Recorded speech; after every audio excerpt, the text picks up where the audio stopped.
नमस्कार, मैं प्रवेश कुमार रावत आपका हार्दिक स्वागत करता हूं। और आज जो मैं आपको जानकारी देने जा रहा हूं वो है रोल ओवर सेंसर या बैक एंगल सेंसर भी हम इसको कहते हैं, उसके बारे में। कई बार आपने देखा होगा कि बाइक गिर गई है और गिरने के बाद जैसे ही हमने खड़ा किया तो वो स्टार्ट नहीं होती है।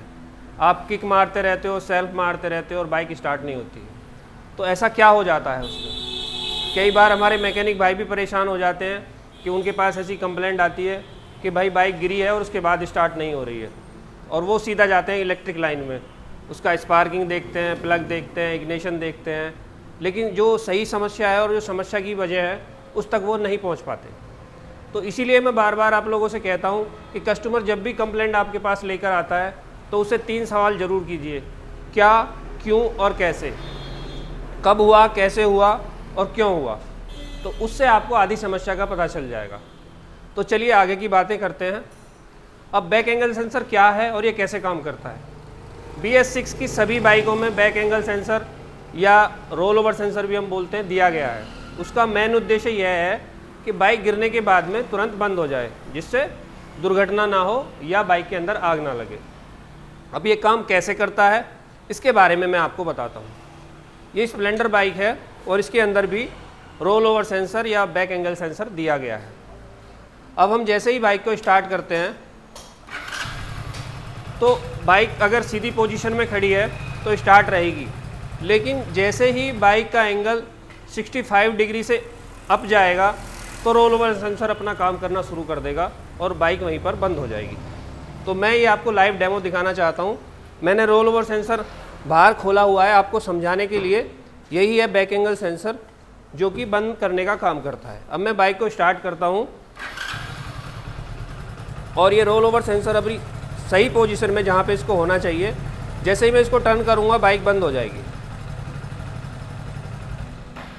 ये आपने देखा, जैसे ही मैंने इसको 65 डिग्री से ऊपर किया है बाइक तुरंत बंद हो गई है। अब हम चाहें इसको स्टार्ट करना तो बाइक स्टार्ट नहीं होगी।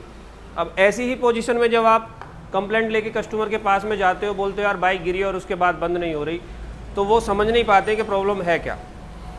जो हमारे सीनियर मैकेनिक हैं या जो अच्छे वर्कशॉप में काम कर रहे हैं उन्हें इस बारे में पता है, लेकिन जो हमारे जूनियर मैकेनिक हैं उन्हें इस बारे में नहीं पता होता। तो उनके लिए मैं ये सारी जानकारी आपको बता रहा हूँ।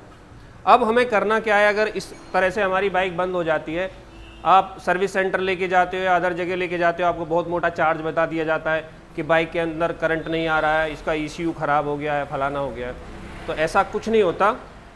इसका मेन काम है कि इसने कट मार दिया है और इसने सिग्नल दिया है ECU को। ECU को पता चल गया है कि बाइक हमारी गिर गई है और अभी आगे की करंट की सप्लाई ECU ने बंद कर दी है। तो इसको ठीक करने का प्रोसेस क्या है, सबसे पहले आप अपना इग्निशन ऑफ कीजिए, बाइक को सीधा कीजिए। सीधा करने के बाद में 3 बार चाबी ऑन ऑफ करेंगे कुछ सेकंड के लिए, फिर ऑफ करेंगे, फिर ऑन करेंगे और फिर ऑफ करेंगे और उसके बाद फिर से ऑन करेंगे। अब हम सेल्फ मार के देखते हैं कि बाइक स्टार्ट होती है या नहीं। आपने देखा बाइक तुरंत स्टार्ट हो गई है और कोई एरर भी बाइक के डिस्प्ले में नहीं आ रहा है। अब सवाल आता है कि रोल ओवर सेंसर के अंदर ऐसा क्या होता है जिससे उसको पता चल जाता है कि वो बाइक 65 डिग्री से ऊपर चली गई है। ये एक छोटा सा सेंसर है, इसके अंदर 2 वायर गए हुए हैं, सॉरी 3। तो इसके अंदर एक मैग्नेटिक बॉल होती है, जो कि आपने देखा होगा जो घर में काम करते हैं मैकेनिक, उनके पास एक लेबल रहता है, उसी तरह से इसके अंदर मैग्नेटिक बॉल होती है। और अगर बाइक सीधी पोजीशन में रहती है तो बिल्कुल बीचों बीच रहेगा, अप साइड में। दोनों तरफ कनेक्शन होते हैं और बीच का कनेक्शन होता है लो। जैसे ही बाइक 65 डिग्री से ऊपर जाएगी तो बॉल उधर जाके टच होगी। टच होने के बाद वह सिग्नल जाएगा सीधा ECU को। ECU को पता चल जाएगा कि बाइक गिर चुकी है और वह आगे की सप्लाई लाइट की बंद कर देगा। तो इस तरह से ये सेंसर काम करता है और आपकी सेफ्टी के लिए बहुत अच्छा है। इसीलिए मैं सभी मैकेनिक भाइयों से बार बार कहता हूं कि जब भी आपके पास कोई कस्टमर कंप्लेंट लेकर आता है तो उससे पूरी जानकारी लीजिए, क्या समस्या है, कब से है और क्यों है। ये 3 चीज़ें अगर आप कस्टमर से पूछेंगे तो आपकी आधी समस्या सॉल्व हो जाएगी। कुछ कस्टमर होते हैं कि उनका जवाब होता है कि आप मैकेनिक हो, आप खुद देख लो क्या प्रॉब्लम है। भाई अगर आप हमें मदद करोगे तो आपका पैसा भी कम लगेगा, समय भी कम लगेगा और हमें काम करने में भी आसानी होगी। हम मैकेनिक होने के नाते हमारा यह धर्म भी है कि हम आपको अच्छा काम करके दें और आपको समस्या का सामना ना करना पड़े, लेकिन उसमें हमें आपके सहयोग की भी हमेशा आवश्यकता रहेगी। अक्सर मैंने देखा है कि जब भी हम डॉक्टर के पास में जाते हैं और डॉक्टर हमसे एक सवाल पूछता है तो हम उसको 10 जवाब देते हैं। सर जी मेरी नब्ज भी ज़्यादा है, मेरी हार्ट बीट भी ज़्यादा है, मुझे लूज मोशन भी हो रहा है, मेरी पोटी का कलर ऐसा है, बगैर पूछे ये सारी चीज़ें बता देते हैं।